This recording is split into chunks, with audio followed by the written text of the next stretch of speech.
स्वागत है आप सबको हमारे चैनल आध्यात्मिक रहस्य में। हमारे साथ इस रामायण की यात्रा में जुड़ने के लिए बहुत बहुत धन्यवाद। अगर आप पहली बार हमारे चैनल पे आए हो तो प्लीज चैनल को सब्सक्राइब जरूर करें। तो चलिए शुरू करते हैं। बालकांड 39वां सर्ग।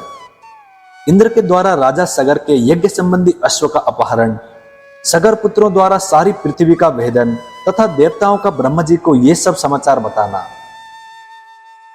विश्वामित्र जी की कही हुई कथा सुनकर श्री रामचंद्र जी बड़े प्रसन्न हुए।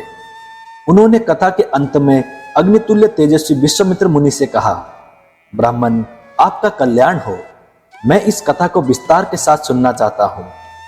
मेरे पूर्वज महाराज सगर ने किस प्रकार यज्ञ किया था। उनकी वो बात सुनकर विश्वामित्र जी को बड़ा कौतूहल हुआ।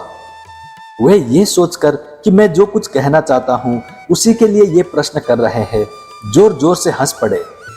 हंसते हुए से ही उन्होंने श्री राम से कहा, राम, तुम महात्मा सगर के यज्ञ का विस्तार पूर्वक वर्णन सुनो।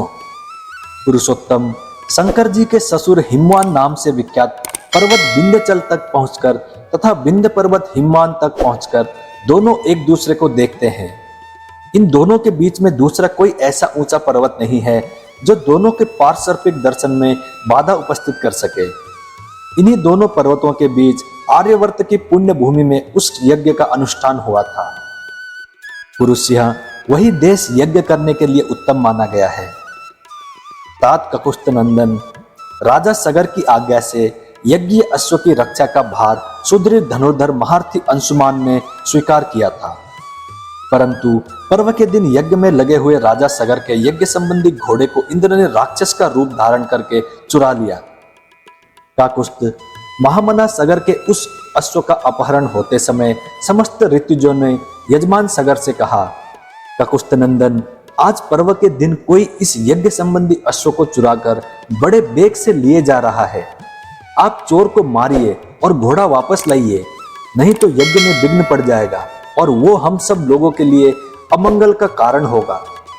राजन, आप ऐसा प्रयत्न कीजिए जिससे ये यज्ञ बिना किसी विघ्न बाधा के परिपूर्ण हो। उस यज्ञ सभा में बैठे हुए राजा सगर ने उपाध्यायों की बात सुनकर अपने 60,000 पुत्रों से कहा, पुरुष प्रवर पुत्रों, ये महान यज्ञ वेदांतरों से पवित्र अंतःकरण वाले महाभाग महात्मा द्वारा संपादित हो रहा है। अतः यहाँ राक्षसों की पहुंच हो ऐसा मुझे नहीं दिखाई देता। अतः ये अश्व चुराने वाला कोई देवकोटि का पुरुष होगा। अतः पुत्रों, तुम लोग जाओ, घोड़े की खोज करो, तुम्हारा कल्याण हो। समुद्र से घिरी हुई इस सारी पृथ्वी को छान डालो। एक एक योजन विस्तृत भूमि को बांटकर उसका चप्पा चप्पा देख डालो। जब तक घोड़े का पता न लग जाए तब तक मेरी आज्ञा से इस पृथ्वी को खोदते रहो। इस खोदने का एक ही लक्ष्य है, उस अश्व के चोर को ढूंढ निकालना। मैं यज्ञ की दीक्षा ले चुका हूं, अतः स्वयं उसे ढूंढने के लिए नहीं जा सकता। इसीलिए जब तक उस अश्व का दर्शन ना हो तब तक मैं उपाध्यायों और पौत्र अंशुमान के साथ ही रहूंगा। श्री राम पिता के आदेश रूपी बंधन से बंधकर वे सभी महाबली राजकुमार मन ही मन हर्ष का अनुभव करते हुए भूतल पर विचरने लगे।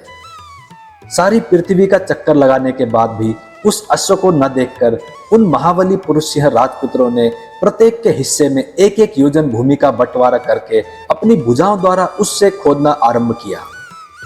उनकी उस भुजाओं का स्पर्श वज्र के स्पर्श की भांति दुस्सह था। रघुनंदन, उस समय बर्जतुल्य सुलों और अत्यंत दारुण हलों द्वारा सब ओर से विदर्ण की जाती हुई वसुधा आर्तनाद करने लगी। रघुवीर उन राजकुमारों द्वारा मारे जाते हुए नांगों, असुरों, राक्षसों तथा दूसरे दूसरे प्राणियों का भयंकर आर्तनाद गूंजने लगा। रघुकुल को आनंदित करने वाले श्री राम, उन्होंने 60,000 योजन की भूमि खोद डाली, मानो वे सर्वोत्तम रसातल का अनुसंधान कर रहे हों। निर्श्रेष्ठ राम इस प्रकार पर्वतों से युक्त जम्बूद्वीप की भूमि खोदते हुए वे राजकुमार सब ओर चक्कर लगाने लगे। इसी समय गंधर्वों, असुरों और नागों सहित संपूर्ण देवता मन ही मन घबरा उठे और ब्रह्मा जी के पास गए। उनके मुख पर विषाद छा रहा था। वे भय से अत्यंत संत्रस्त हो गए थे। उन्होंने महात्मा ब्रह्मा जी को प्रसन्न करके इस प्रकार कहा, भगवान सगर के पुत्र इस सारी पृथ्वी को खोदे डालते हैं और बहुत से महात्माओं तथा जलचारी जीवों का वध कर रहे हैं। ये हमारे यज्ञ में विघ्न डालने वाला है, ये हमारा अश्व चुरा कर ले जाता है। ऐसा कहकर सगर के पुत्र समस्त प्राणियों की हिंसा कर रहे हैं। इस प्रकार श्री वाल्मीकि निर्मित आर्ष रामायण आदि काव्य के बाल कांड में 39वां सर्ग पूरा हुआ। मैं उम्मीद करता हूं श्री राम जी आपकी सारी मनोकामनाएं पूरी करें। जय श्री राम, जय हनुमान। अब मिलते हैं अगली वीडियो में।